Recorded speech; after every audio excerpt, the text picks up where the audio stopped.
principalmente com a facilidade das compras online. Cuidado para não cair em golpe, viu? E para dar detalhes para você não cair nessas ondas aí, porque tem muita gente com propaganda enganosa. Eu já caí, né, Renata? Uma vez ou outra, de vez em quando eu acabo comprando gato por leve. Teimosia, Patriota Júnior, vamos chamar ele. Eu acho que os homens são os que mais caem nisso, porque vocês acham que vocês sabem de tudo. É verdade. A gente alerta. Aí se a gente rebater, aí não vai rebater não sei o quê, ó, tá vendo? Vai rebater nada. Aí vocês são muito teimosos, vocês acham que vocês sabem de tudo, ninguém engana vocês. Aí acontece. Aí quer dizer então que vocês enganam a gente. Os golpistas, sim. Patriota Júnior, bom dia, Patriota.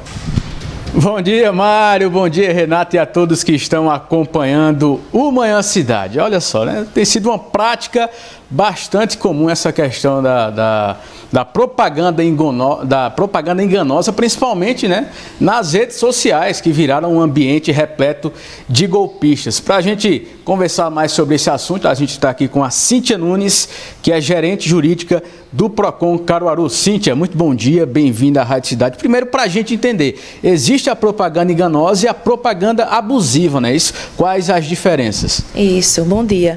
A propaganda enganosa, ela pode induzir o consumidor ao erro, omite informações referentes àquele produto ou serviço que está sendo contratado, que está sendo adquirido. E a propaganda abusiva, ela é de uma forma discriminatória, ela trata com discriminação determinado grupo, por exemplo, propagandas que objetificam a mulher. Por exemplo, a gente via muito, antigamente tinha muita questão da cerveja ser vendida, colocar geralmente mulheres bonitas para vender, como o Renato aí falou, a questão do homem ser enganado, então muitas vezes havia essa questão. Isso é considerado uma propaganda abusiva, tanto é que hoje em dia não é mais tão comum a gente ver esse tipo de comercial. Nesse exemplo que eu te falei, é a questão da cerveja. Então, é bem comum, principalmente em redes sociais, como foi mencionado aí, e a possibilidade de golpes em redes sociais é muito comum nessa questão de propaganda, que atrai o consumidor, ela traz o consumidor, ela induz o consumidor a adquirir aquele produto ou serviço que, na verdade, quando busca-se, né, quando se adquire aquele produto ou serviço, não é nada daquilo que está sendo ofertado. São consideradas crimes?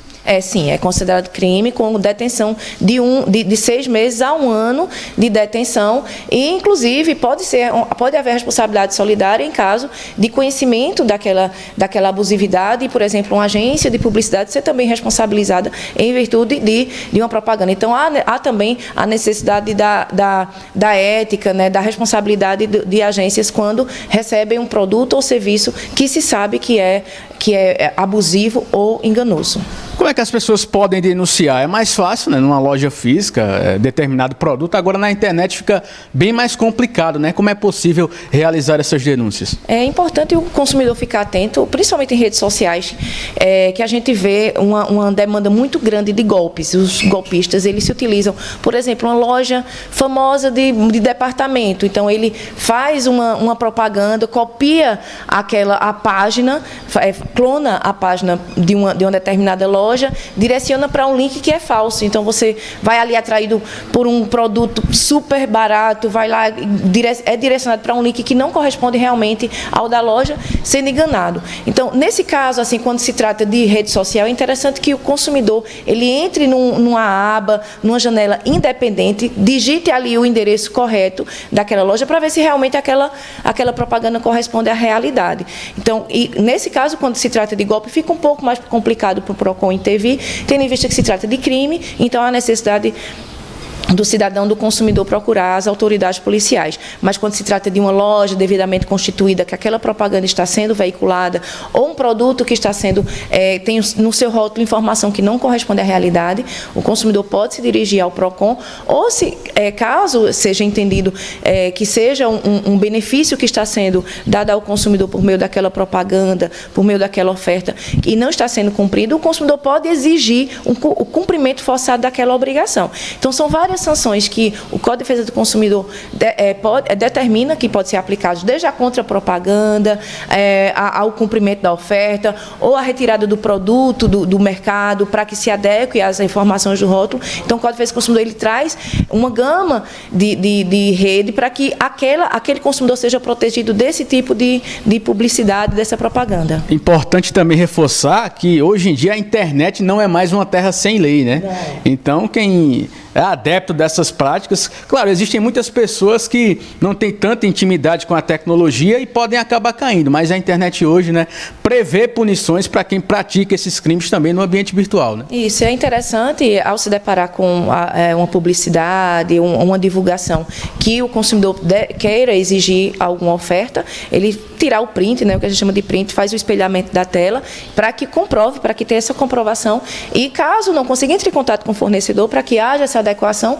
e caso não obtenha sucesso junto ao fornecedor, procurar o PROCON, se for o caso, procurar inclusive o juizado especial cível, porque até a propaganda enganosa, essa publicidade enganosa, pode inclusive criar uma expectativa, uma legítima expectativa de direito no consumidor, então pode inclusive gerar danos morais, o que pode ser pleiteado judicialmente. Então, é interessante constituir o maior número de provas possíveis para que possa, seja em PROCON, seja em juizado, buscar seus direitos. Ô, Cíntia, com relação àquelas lojas que colocam aqueles preços enormes, atrativos nas vitrines, mas sempre tem uma casquinha de banana, né? Precinhos menores, com outras ofertas. Isso também é considerado a propaganda enganosa ou não tem relação?